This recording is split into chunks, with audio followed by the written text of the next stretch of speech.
Hello, boys and girls. Today we're going to continue talking about the ancient civilization of Mali. And today we will discuss how they participated in trade. But first, let's review. Mali was located in Western Africa, the continent of Africa. It's located near rivers in the grassland region. It also had gold mines. It's located across trade routes.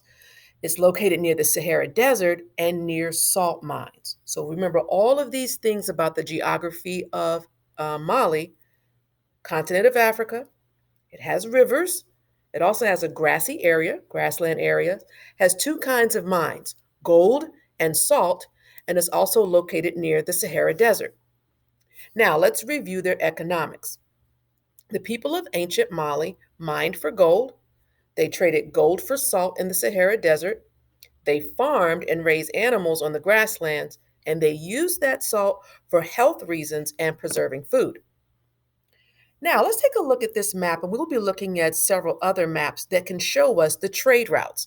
And what I mean by trade routes is how they moved their products, how they moved their goods from one place to another.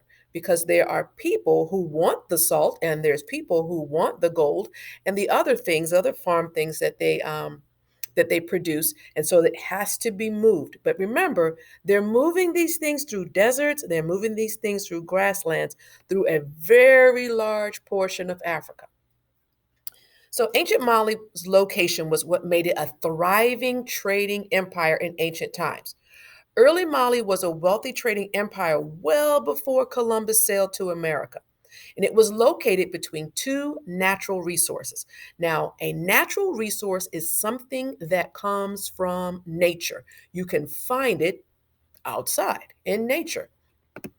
Salt. Salt is a natural resource. It doesn't come from a salt shaker. Salt actually comes out of the ground from earth.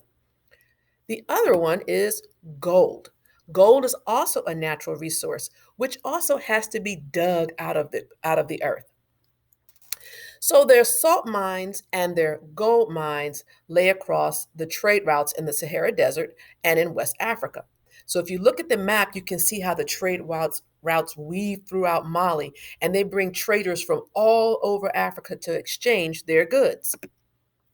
So here's another picture of the trade routes. Salt was mined in the Sahara, and they traded the salt for gold.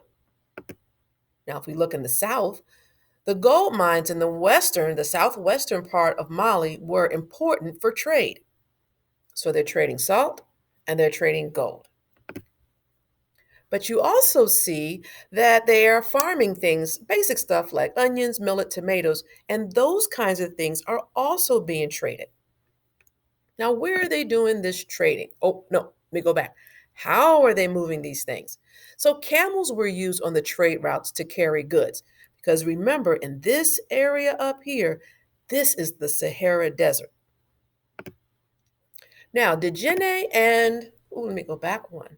Djenné and Timbuktu were trading areas, trading cities that were, there we go, were trading cities that these routes came into. So the camels would be bringing the salt and they'd bring it down into Timbuktu and they'd bring it down into the city of Djenné.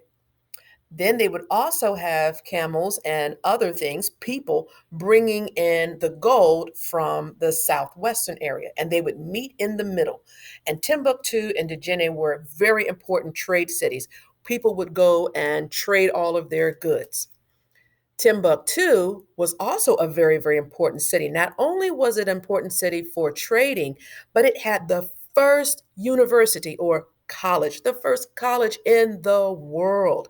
And guess what? In their college, they also had these libraries that had books from ancient Greece and ancient Rome.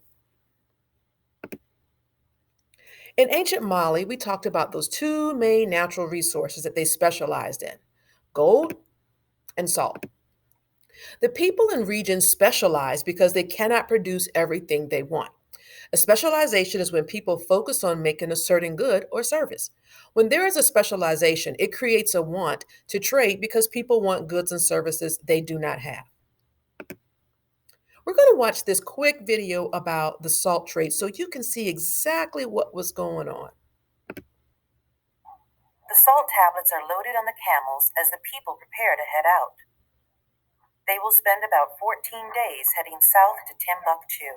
Notice that that salt For them, is slabs. crossing the desert is not merely getting from here to there, it is a process. In the Sahara Desert, there is no reference point. As far as the eye can see, it's an absolute sea of sand. Nighttime comes and goes. The sun rises large in the sky. As the caravans move out on these long journeys, the guides utilize skills which have been developed slowly, literally over generations. They read the direction of the stars. They use the orientation of the sand dunes and tracings in the sand that mark the direction of the prevailing winds.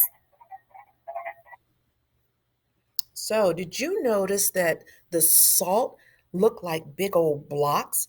Well, those have to be cut out of the earth, and you saw them pack them on the backs of camels because they are very heavy. So, they pack them on the backs of camels. Camels are animals that you've seen, but they are adapted to be in the desert. So, they're a perfect animal to help you transport everything that you need in the desert. The salt tap. So, salt was an essential natural resource and it was valued for health reasons and for preserving food. So, they believed that salt would help people as far as if they were outside and they sweated a lot, then they could put some salt in or eat some salt or drink some salt water, and that would help to restore the salt that they had lost so they wouldn't get dehydrated. But then they also use it for preserving food because remember, they did not have refrigerators back then. So, in order for their meat not to spoil, they would cover it with salt or salt their meat. Gold was a way to show power and wealth.